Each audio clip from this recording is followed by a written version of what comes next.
Hey everyone, Josh here, bringing you again another episode of Soil Smart Gardening from the Ground Up with Omaha Gardener.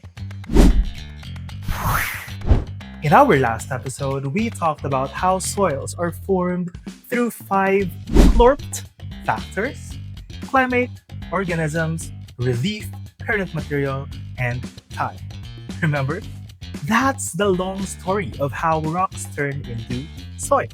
Today, we're zooming in to look at what makes each soil different under your fingertips. In short, we will talk about soil texture. But what exactly is soil texture? Soil texture is simply about the size of the soil particles that make up what you're growing in. Think of it like this. If soil were music, sand, silt, and clay would be the instruments. The way they blend together creates the soil's rhythm and tune, and that rhythm affects how your plants grow. There are three main types of particles. First is the sand. These are the big guys. You can actually see and feel them. They are gritty like sugar crystals. Because they are big, there's lots of space between them, meaning water drains very quickly. This type of soil texture is great for cactus and succulents, but not for lettuce that loves moisture. Next, we have silt. This one's the middle child. It feels smooth and silky like flour. It holds more water than sand, but still drains pretty well. Next, we have clay. This is the smallest and the most complex. You can't see individual clay particles without a microscope. When wet, it is sticky like modeling clay. When dry, it can be hard as a brick. Clay is a nutrient magnet. It holds on tight to both water and minerals. Now, every soil is a mix of these three.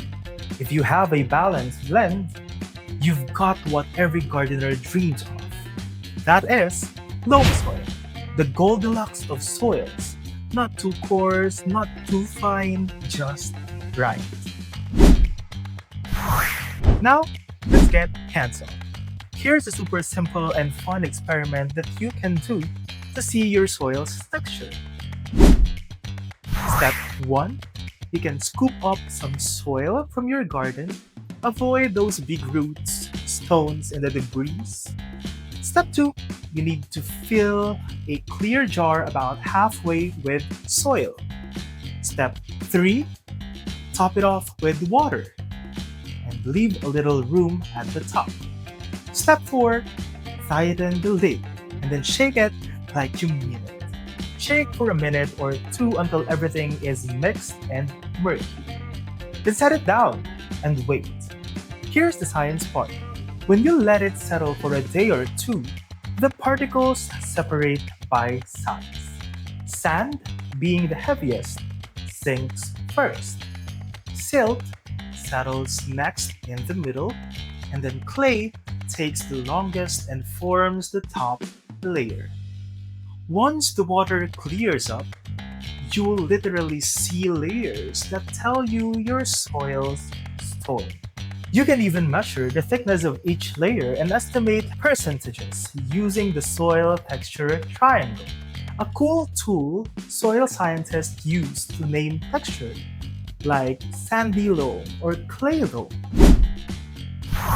If you don't have a jar, there's a quicker way: the feel method. All you need to do is rub a bit of moist soil between your fingers. So if it feels gritty, it is a sandy soil. If it feels silky, then it's silt.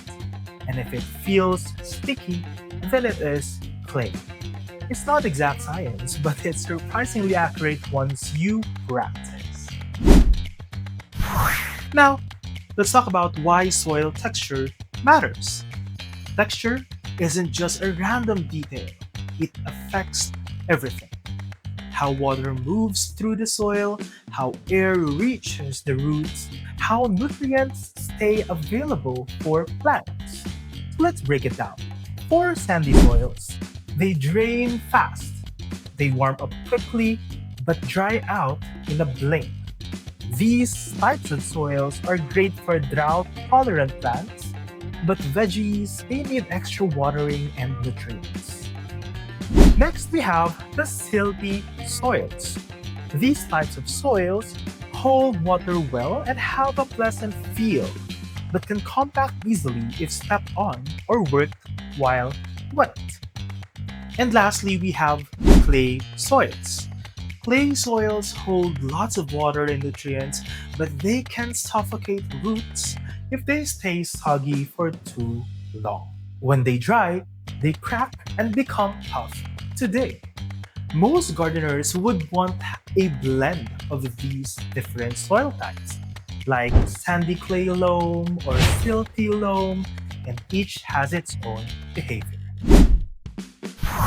Now, let's talk about how to improve your soil texture.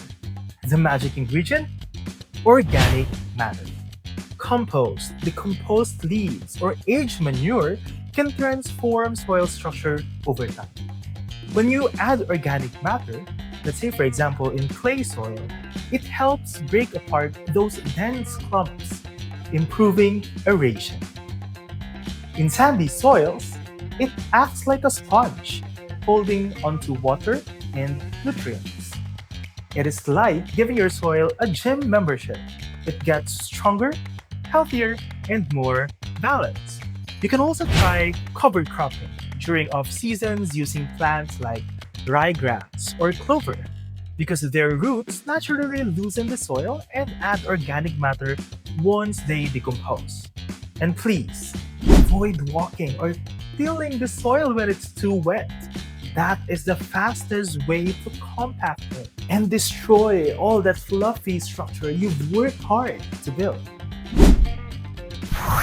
Understanding your soil's texture helps you work with it, not against it.